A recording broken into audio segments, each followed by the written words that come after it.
We have some things to talk about. It's an important stretch here for LAFC in more ways than one. Welcome. This is LAFC Plus, episode 47 of LAFC Plus here on this beautiful day in March. He is Mario Ruiz. I'm Dave Denholm. We are part of the radio broadcast team, of course, for LAFC on 710 ESPN. You can see the little things to go to at ESPN Los Angeles on all the various social media platforms that Mario is representing there. Always good to talk to you, Mario Ruiz. Nice to see you, buddy. Likewise, Davey. It's been a busy day already for me, just fresh out of the training facility at LAFC. And just pumped for this show because we got a lot to get to, Dave, a lot to cover. Obviously, we're going to talk about the next matchup, which is against Sporting KC.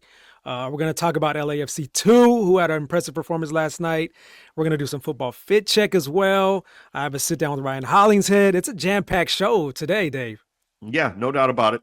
It is a big stretch, though, because 3 straight on the road in MLS. Now, we do have stuff to talk about with CONCACAF Champions Cup coming up. There'll be a home game sandwiched in the middle of those 3, and then you'll also have to go to Inter Miami amidst all this after these 3 straight MLS games. So 4 out of the next 5 in all comps are on the road, 3 in MLS, though.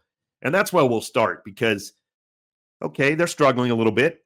Took it on the chin to Austin. Wasn't the greatest performance we've ever seen by any means. So always lovely to see Ilie Sanchez. Got to go after the match. Didn't get a chance to see him before the match, Mario. Got to go downstairs after our post-game show and reconnect with him real quick. Also saw Jose Cifuentes there. Nice. Sifu. Got a chance to hug Sifu as well. Always good to see them. But, yeah, you got to turn the page, but then that's what we're talking about. It's 3 straight on the road in MLS and games that, frankly, on one level, Mario, it's teams that, you probably can beat. No question. I mean, you should beat, let's say. Yeah. But they're also desperate. That's the catch-22 here, Mario, with Sporting Kansas City starting it on Saturday in Kansas City, Kansas. And then you're talking about Portland and Houston. Again, teams that have given LAFC some fits at times, no doubt about it, regardless of record. So this is a crucial stretch for this club coming up on the road. Yeah, I know we're very early on in this 2025 season, but this is a pivotal part on the schedule right now for LAFC, Davey. Coming off a loss at home, you're looking right in the face of just 3 straight road matches that you need to come away with some type of points in these 3 games away from BMO Stadium. And last week I did talk with Steve Cherundolo about, the importance of taking care of business at home against Austin FC because you knew you had those 3 games on the road.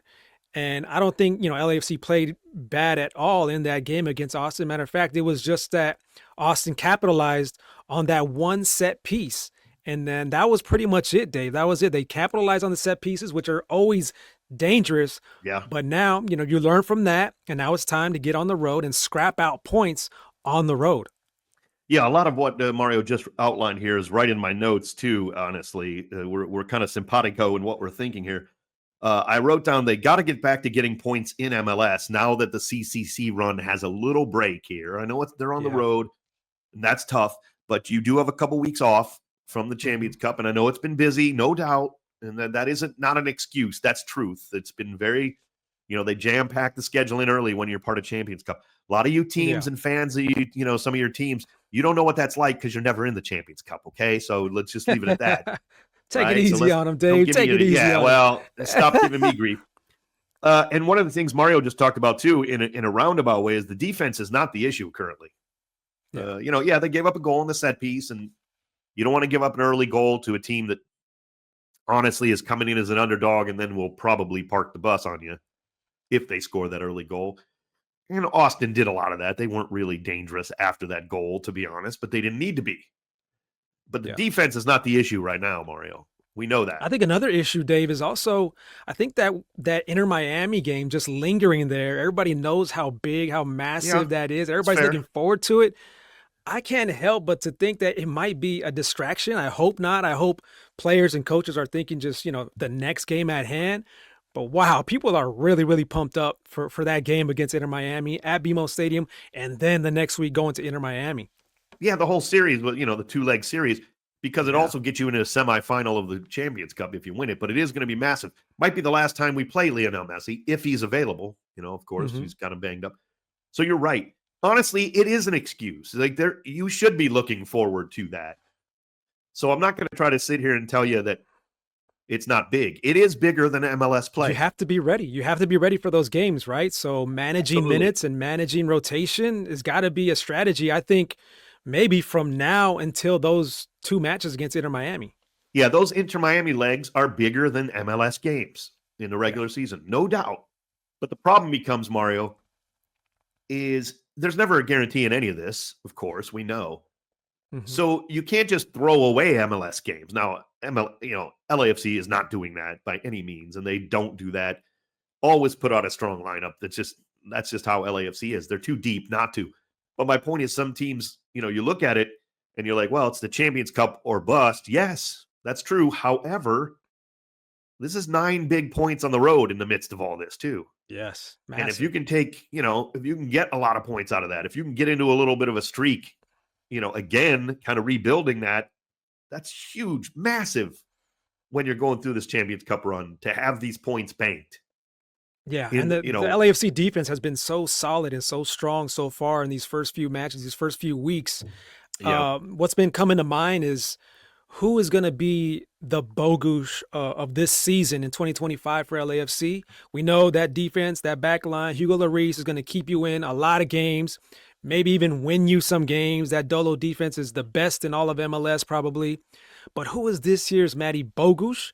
That's one question I've been asking myself. I know Denis, he's going to get things going. He's struggling right now. Last year, you and I talked about this, Dave.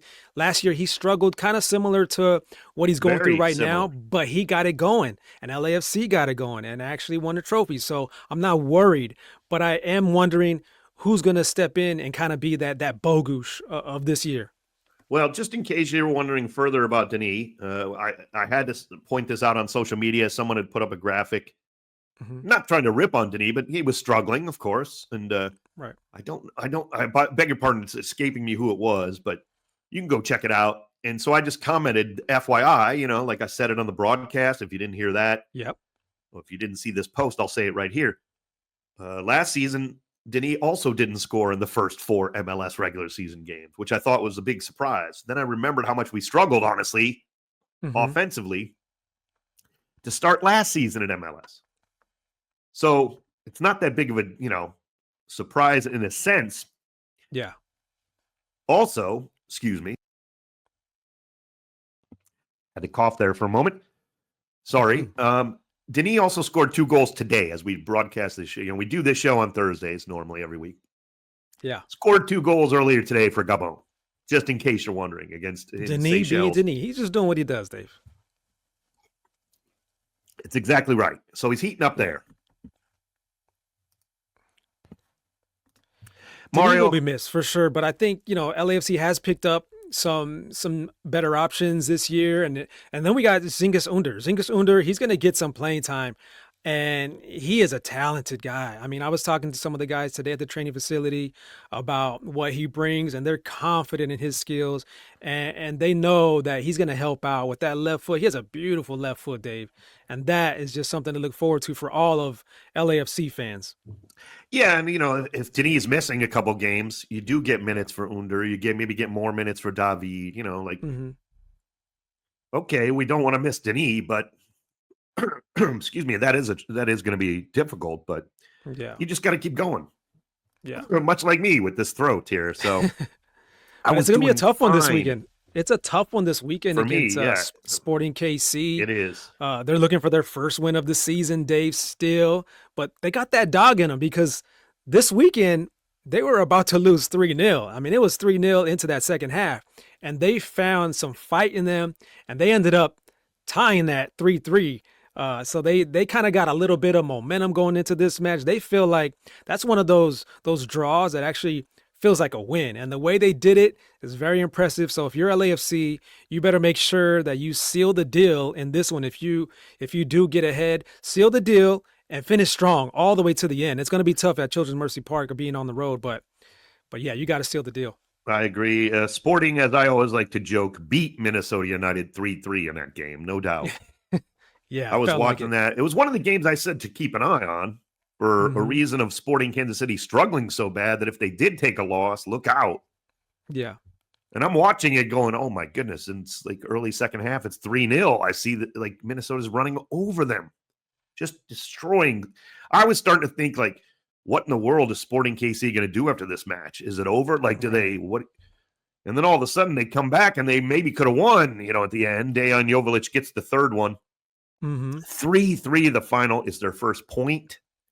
But I kind of, hear me out. If you're LAFC, right? We're LAFC fans. If we're going into this match, I kind of like that Sporting battled back to get the point.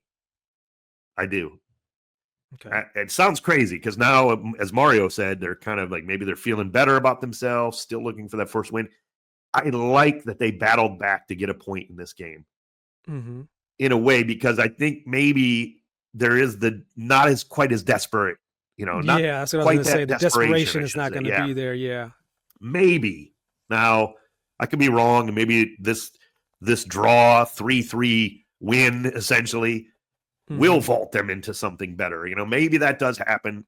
We'll find out. But I do like the fact, in a weird way, they got their first point out of the way.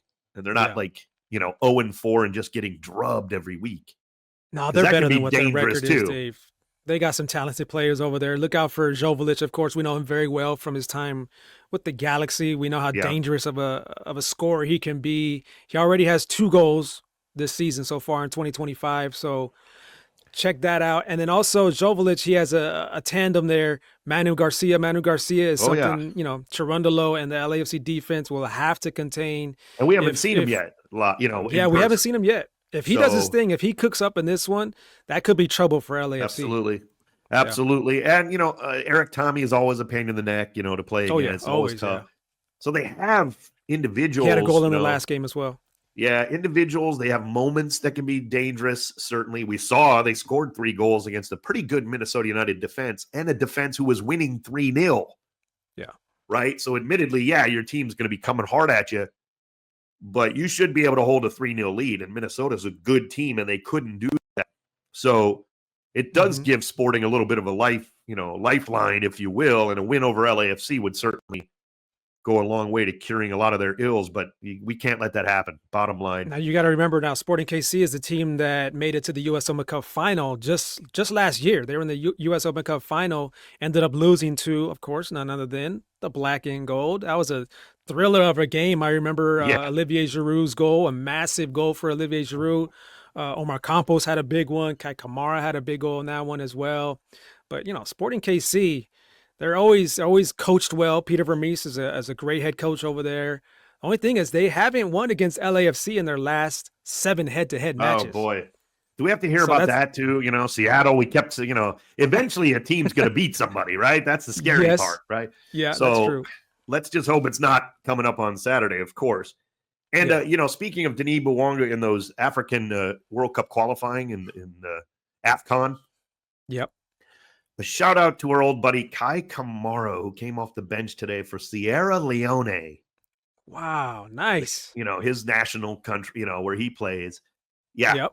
Not playing currently in MLS. I don't think he's on any roster. Good luck to him, but he came off the bench to make an appearance for Sierra Leone. So what is he? 40, 41? Yeah. He's about to be 40. Well, maybe not about to be, but he's in great shape. He can leap. Great. He can run. He could jump. He could do it all still.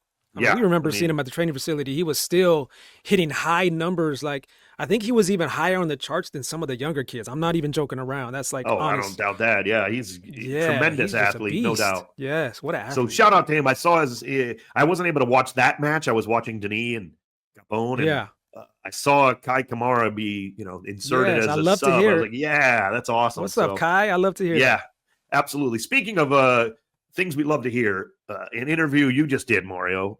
Why don't you set that up for us with, of course, one of our favorites, defender Ryan Hollingshead. What went down there? Yeah, so we were at the training facility, and I had to just pull him over and just get a one-on-one chat with him. I wanted to get a little insight, a little preview about Sporting KC and what's going to go down out there at Children's Mercy Park. So here's a chat with Ryan here. Stash, Ryan Hollingshead is with us. What goes into the process of the length of the stash? Because I know that sometimes it's a little longer, it's a little bit shorter. Is it maybe the bigger game gets the longer stash, or what is it like? I wish it was that thought through, but it's not. It's just whatever is going on in the moment, you know? Sometimes it's a feeling, sometimes it's just whatever kind of beard maintenance I can get to with the schedule, and so it's all over the place. Sometimes road trips, sometimes home games, man, it all changes. So there's no method to the madness, not yet. So there's no superstition, I guess, because I know you're a man of faith for Yeah. sure. How much does your faith play a part into the way you perform for each particular game? Yeah, I'm not a very superstitious person. You know, I don't have a ton of those like rituals. Some things just to like, keep your body feeling the right way, but my faith kind of overrides that. Obviously, a huge part of just everything I do, my faith on and off the field. But it's, I think, what's given me so much security and confidence in the career that I've had and in the run that I've had. So, man, it's people never think about footballers as it's growing, but people never think about footballers as these people off the field as well. The things that go into our mental game, emotional, physically off the field, things with families and that sort of thing. So, man, there's a lot that goes into being a footballer, and I think when you start to see the person as a whole person and see those different facets and those different things that they have outside of just how they play on the pitch, it's interesting to see kind of how each guy does their thing. Amen to that. I'm right there with you, Ryan, on that. Back on the pitch, let's talk about the new LAFC winger, Cengiz Ünder. Cengiz Ünder is a very talented guy that came in here to help out the LAFC offense. What do you like from his game? I know he's been here just a few games, but what are you seeing so far? Some of his attributes that can help out the black and gold. Yeah, already super impressed. He's so good on the ball. He's going to give us a really calm presence in our attacking third. We've been such a transition, like full attack, sort of all speed ahead type of team for the last couple of years, and he gives us that ability to calm the game down, hold the ball for us, make the right decisions in the right moments, know when to speed up the game and when to slow down the game. Really calm on the ball, really good at picking out the final pass, still got a ton of speed, really good dribbler. So he's really a huge addition for us. Gonna need a lot out of him, and excited to see what he's gonna produce. Now, let's focus in on the next game at hand here versus Sporting KC. They have a very talented player, very talented striker in Dejan Jovalic. What makes him so dangerous at what he does? Yeah, he's been so good in this league for a while now. He's just a lethal finisher. You know, you get him the ball in the box, and it's just a goal 90% of the time. So having a guy like that where if you can get him the service, he will finish it is huge. And it gives the rest of their team confidence, too, that we just need to get there, get into those attacking areas and produce some chances, and they'll be able to finish. We've historically done well against him, and so I think we've got a good game plan too on how to shut them down, how to shut him down, but it's always tough on the road, always a tough place to play. I know you guys are confident in your guys' defense, but how important is that to always have that solid defensive base before each and every game?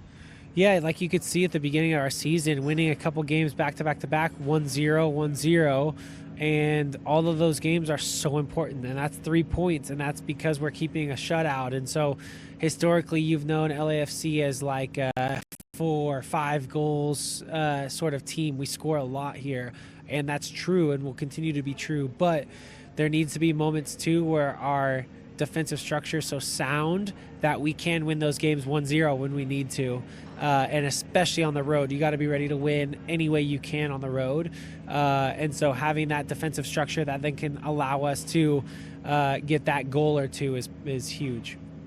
Always appreciate the time, Ryan. Good luck against Sporting KC. Awesome. Thanks, guys. Appreciate it. There you Great have it, Ryan stuff, Mario. Hollingshead, of course. Always great. Ryan's the man, always willing to jump on the microphone with us and spend a little quality time with LAFC Plus. No, it was good. Really good work there, Mario, from you as well. Always love to hear from Ryan Hollingshead. By the way, you can hear that on the pregame show coming up on Saturday as well. We thought we'd give you a little sneak preview of it here on LAFC Dave, Plus. talking about the pregame show, talking about the LAFC Radio pregame show, I'm going to drop a little breaking news here, especially for all the people that do listen to LAFC on the radio or on the ESPN LA app. We just got clearance that we are going to be doing the next round of the CONCACAF Champions, LAFC versus Inter Miami. It's going to be on 710 ESPN on April 2nd. It is on 710, so we'll catch us on the air on 710 and also on the ESPN LA app. Nice. And the second leg as well. Second leg as well is going to be on ESPN LA on the ESPN LA app. So looking forward to doing that, working those games, and it's going to be amazing. It is. That's awesome to hear. That's great news. Glad you dropped it in here on LAFC Plus as well.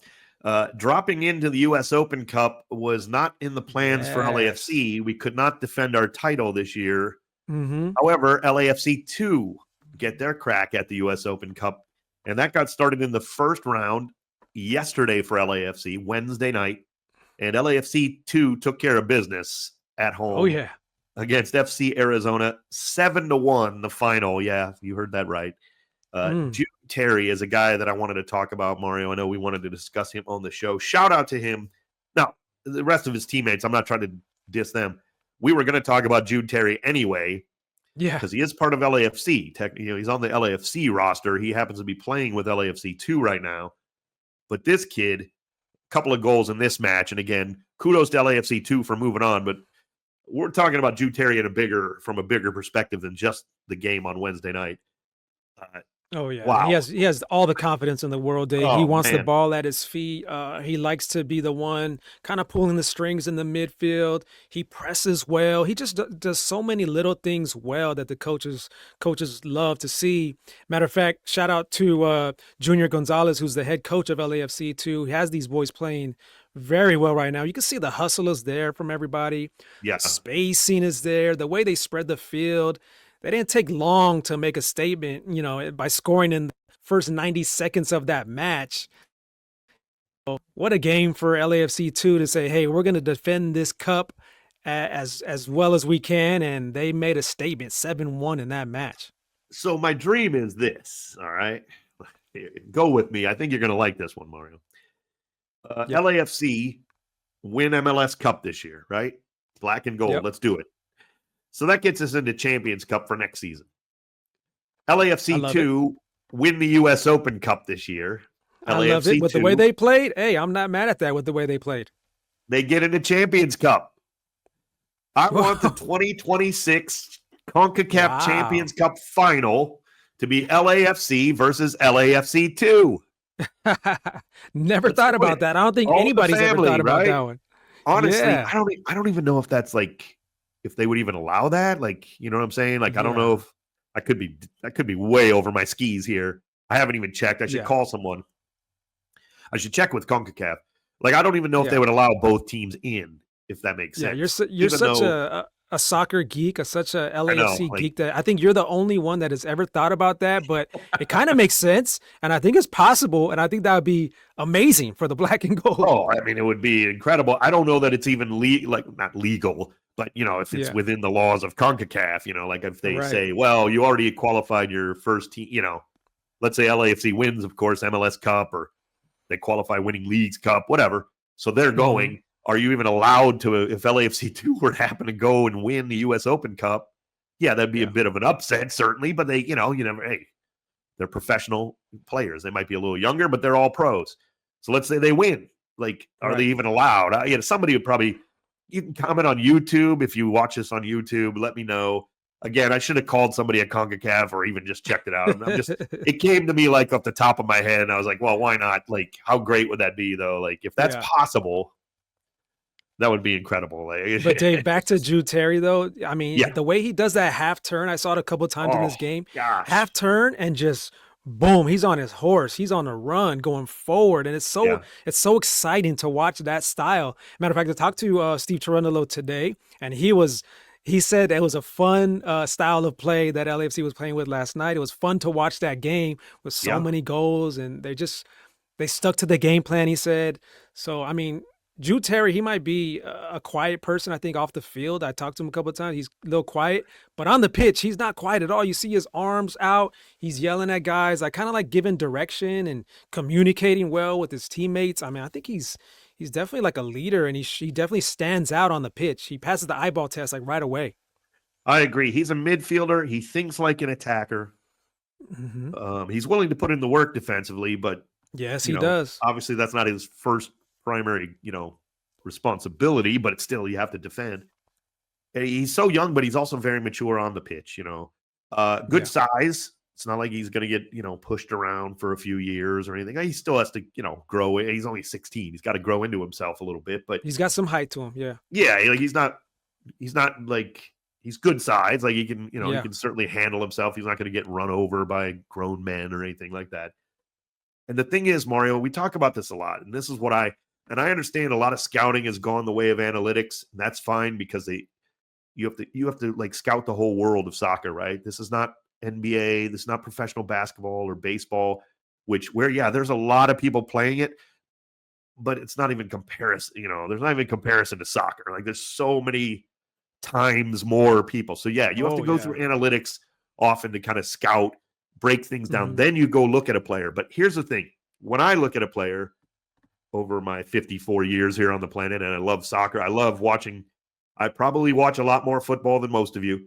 But that's just because it's my job and I have to do it, or, and I love to do it. So I'm just ridiculously watching too much.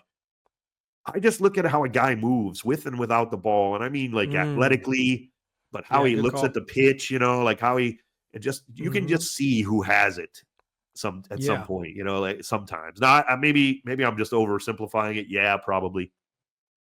Getting into certain pockets, certain spaces when he doesn't have the ball. I was watching with that the too ball, last night. how they move. Like, look, I know how to do these things. My point is I've never was able to really do them at that level, and I never looked like I could, like I know what I'm supposed to do. Like everybody knows what they're supposed to do at the professional level, and everybody can do it at some shape or form. But what makes people different is just the littlest things. It's that Carlos Vela, just the slightest touches and keeping speed and the ball right in front of him, but doing things that you can't even necessarily describe. You can just see them. Like it's just a matter of time, Dave. I think in due time we'll see a lot more of him, especially on the first team level. But for as long as he is with LAFC, he has a lot of that. And those goals that he scored were not easy. Those goals that he scored, they were on the one time, and one of the goals came across his body and he hit it. That was a tough finish. It was a rocket straight into the back of the net with a lot of pace. He didn't think twice. No. It's good to see that confidence from such a young and talented dude like Jude Terry. 99% of professionals are skying that one into the 15th row above the, he drove it nice and low, with a lot of pace. It wasn't an easy ball to handle. It was a good pass, but it wasn't like easy because it had to be hit hard to get to him. And he was just like it was nothing. Like he handled it like it was an everyday occurrence. Easy. Yeah, because he can finish too, which you don't always see in young midfielders. They still have to learn that sometimes, or they maybe are too, I guess for a lack of a better word, too selfish or too overly aggressive when you're a midfielder, like and you're young and you've been so good your whole life. Let's face it, he's probably dominated virtually every game he's ever played growing up, all these guys, they're all the best player you've ever seen, guys who get to the pros growing up or whatever. So sometimes midfielders, even attacking midfielders, have a tendency to like kind of, I didn't see that pass. Sorry, I'm going to take the shot, and they have to learn, like, you're not Denis Bouanga. You're playing attacking mid, or you're a midfielder, or, right? You're not Cristiano Ronaldo or Lionel Messi. Sometimes you do have to, he's got all that. He's got all the tricks, too. Like, he can pass the ball. He's always looking for what's the best option, quite frankly, whether it's him or not. And, again, I hope nobody from his family, I hope he doesn't see this, right? He's 16. He doesn't need to hear this stuff. I hope he just, puts his head down and works hard because that's the only thing that's going to get him where he needs to go. But a couple of old guys here on LAFC Plus are just wanting to talk to you about it as a listener. This kid is the real deal. I mean, and again, shout out to all his teammates last night. That's not really what we're talking about, but they all played magnificently. Don't get me wrong. And there's some real good talent on LAFC too. We just wanted to highlight Jude Terry because he is part of LAFC. Like he signed a deal where he could be up with the first team at any time, At any time, literally, he's on the first team roster. So, but kudos to him to really just, there's also the case, Mario, where he knows how young he is probably, but there's also like, if you sign for LAFC, you also have to accept the fact, if you're Jude Terry, that you were going to play in LAFC 2 a lot. So he doesn't get that, I want to be with the first team and that's it, like there's no attitude that way, right? We don't see that. So that's great. It's just a kid who's got to go down and put his head down and work hard and keep getting better. So, man, sky's the Dave, limit. I think right about now it's time to bring back a segment that I love to do. We haven't done it in a while, but I think it's time to do it. It's appropriate right about now. Oh, It's yeah, time to let's do move it. Futbol Fit Check. Futbol Fit Check right here on LAFC Plus. If you know the show, we like to check out some of the tunnel fits from the guys. And first off, Zingas Under right here with a nice fit for his first home game. Little suede jacket here with the white t-shirt tucked in and the baggy trousers with the kind of like, they look like Converse, but they're not Converse, but little higher fashion than Converse shoes here. Yeah. I like this fit right here. I think we're going to see a lot of cool fits from Under because he has a different style than most of the other guys I've noticed so far. Yeah, no doubt about it. Now, of course, we always talk about this too. Soccer players, I mean, these guys are in such great shape. They could wear a garbage bag and it'll look good. So it's not about the fit in that sense, but we also like to look at kind of the style, the eye of what these guys have. And this guy has a good eye for fashion. We can see that. He hasn't been here long, but we can already tell with this outfit and others, he knows what he's doing when it comes to styling himself and dressing. So, and another excellent obvious look. one, of course, is Timmy Tillman. Timmy Tillman, he's always going to come with it. He's always cool, but I think this year he has some teammates that are going to give a run for his money because we got some players on here that actually are starting to show up and show out with the fits here.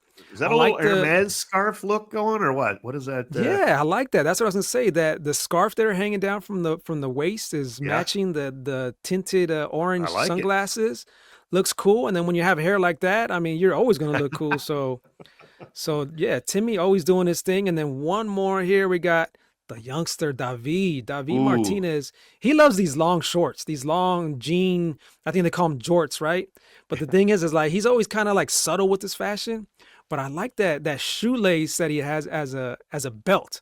Yeah. It's a white shoelace, if you notice it right there. I like him carrying his cleats in. I was going to say his own boots in. That's kind of cool.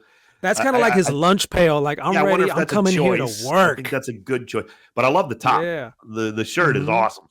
And that's a shirt from a brand called Pleasures. It's like a higher brand, newer kind of brand. It's pretty cool. Pleasures. And let's be honest, a 19-year-old could pull that off. Me, I cannot pull that off. 54-year-old slob. This guy can pull it off, right? I mean, it's appropriate. It's age appropriate. It looks good. It works. So.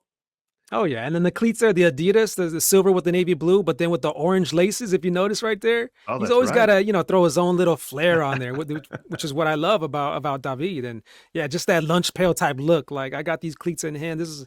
I'm ready to go to work. I love it.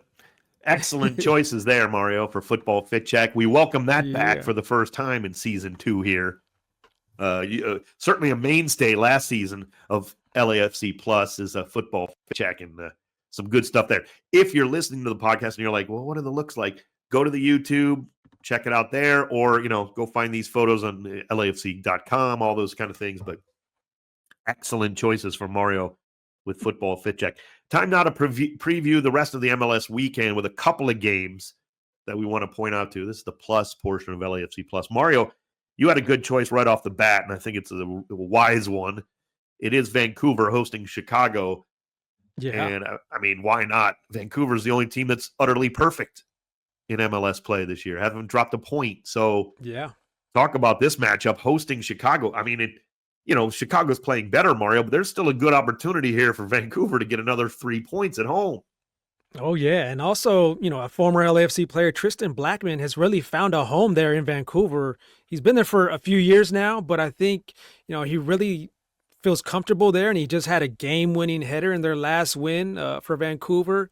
And like you said, 4-0. I mean, is that right? We're hearing that right? How real is this club? And what is it about, Vancouver that's having them, at this stage already playing so well? Because they also beat Monterrey, the Mexican powerhouse in the Conca Champions Cup with Sergio Ramos on that team. That's a very good club that they just knocked out of the Conca Champions. And now Vancouver is kind of like a threat over there on that side of the bracket. So, well, look, watch out for people Vancouver. Are not going to like me saying this because he was so popular. Okay. Mm-hmm. And I don't mean it as that he was a bad coach. No, we've talked about this but you did have a coaching change. They didn't have a lot of player personnel change. And the You know, team they was doing lost. well under their former coach. They were They doing were playing fine. well. They Yeah, were. towards the end of the season. Yeah. And my point is, Vanni Sartini was not a like he was a good coach. Mm-hmm. Sometimes though, to take another step, you need a new voice. You know, you need some Yes. fresh ideas. Again, he'd been there for a while. Not a bad coach. You're right. They were doing well, but sometimes you just have to look at it and go, okay, to get to a different level, which Vancouver just wasn't getting to, we've got to maybe make a change. You know, again, Yeah. you know, Vanni Sartini was not a problem, like in terms of like he wasn't holding them back per se, but you just need new ideas, somebody else for someone to listen to as a player. You know, maybe the new manager who comes in can kind of push the team in a different direction, even ever so slightly. So maybe that is a factor too. Now, that might be oversimplifying it. Maybe they'll come back down to earth, or maybe they're not this good. You know, we'll find out. And Ryan Gauld's a little banged up, right? That's not a great thing for the a longer stretch. Let's hope all the best for him, with that. So But they're doing it without Ryan Gold. I mean, Ryan Gold he's probably the star player of So, that team. He's the one. He's the exactly. engine of that team. So imagine when he gets back up and healthy. Yeah, I mean, it's just look, they were always hard to kind of beat, and we Mhm. started to see again under Vanni Sartini. They kind of were stepping up in the playoffs. It was a bit Yeah. of a surprise that he left because of how well they played against LAFC. Now they weren't able to beat the Black and Gold in the 3-game first round, but they played us pretty tough. So a lot Mhm. tougher than they had been playing us in regular season matchups or even in CONCACAF Champions Cup over the year. Like we had their number in a lot of ways. But last season's playoff, although we knocked them out, and that was the end of Vanni Sartini, but they did a good job against us in a sense. So you could see them kind of ascending potentially. And I didn't think the loss of Stuart Armstrong was going to be that big of a deal, only because he wasn't there very long. That was like their main loss in the after the season, in the off season. Mhm. But he had only been there for literally a few months seemingly. So I didn't think that was going to be as big of a blow to them as everybody else was talking about in previews and such. So not a big surprise that they're starting out red hot. They've got talent. It's just Yeah, a they matter do. of can they keep that going. And Chicago's on the ascend a little bit. They're playing better, so this is going to be a tough test. It's a good test for Chicago. Mario, the other matchup we wanted to talk about, Charlotte versus San Jose. And one of the reasons I like it is kind of the East-West thing as the first matchup we talked about. I kind of like those, right? Because we don't know exactly what you're going to get. Even when LAFC is playing in an Eastern Conference, even if I'm preparing for a match, like you just don't quite know because we don't you see don't them see each other exactly. You don't see each every other that couple often. You years. don't know what you're gonna get. Yeah. Yeah, I mean, like there's teams that LAFC have played just literally 2 or 3 times in their whole history already, like 8 years or whatever. Yeah. So we don't quite know. And I'm sure Charlotte and San Jose, probably this is their first meeting, right? Because Charlotte's pretty new. I don't think they've ever played. Yeah. I could be wrong. Maybe they played in some, U.S. Open Cup or something. I don't even know. But And this Zaha, may they well got be. Zaha there, who's a difference Yeah, maker. it's a So whole that different. changes Charlotte, as a whole. Plus, now we've seen San Jose kind of take it on the chin a couple of times, even after that Yeah. great start, and everybody gets all excited after 1 or 2 matches, which Mhm. does happen in professional sports, especially at the start of a season with all that change and Bruce Arena, and then they win a couple, and you're like, uh-oh, they're going to win the cup. Now they've kind of got punched in the teeth a few times. How do they respond in this match? Going all the way across the country. Yeah. On turf, they play on grass normally. As you said, Zaha, Charlotte's feeling good about themselves. Generally, they've had a little bit of up and down at times, but overall feeling pretty good. This is an interesting matchup. It is. There's a lot of interesting matchups out there, and Inter Miami is also off to quietly their best start in club history. And we know they're a great squad, they're a great team, they have all the talent in the world. But last year they broke records, broke all kinds of records. This year is their best start in club history, so we got to keep an eye on them. And just coming off another big road win against Atlanta United. Atlanta United is a good team, and they kind of redeemed that loss from the playoffs last year over in Atlanta. They got that win. So, Yeah. and if it wasn't for Guzan, it would have been a lot more. But Guzan was It's true. standing on his head in that game. one thing that I think everybody realizes, and I think it's been important for Inter Miami, is they can win without Messi, because obviously he's missed some matches along the way, whether it's with Argentina or injury or whatever, Copa America. They proved that they could win without him. Now, it sounds stupid because it's Lionel Messi, and of course they're far more dangerous with him, no question. But I think it was important for them to prove that. And now Javier Mascherano seems to be kind of picking up in that sense, right where they left off. Like, they're not, oh, good, Messi's out, we're going to beat him.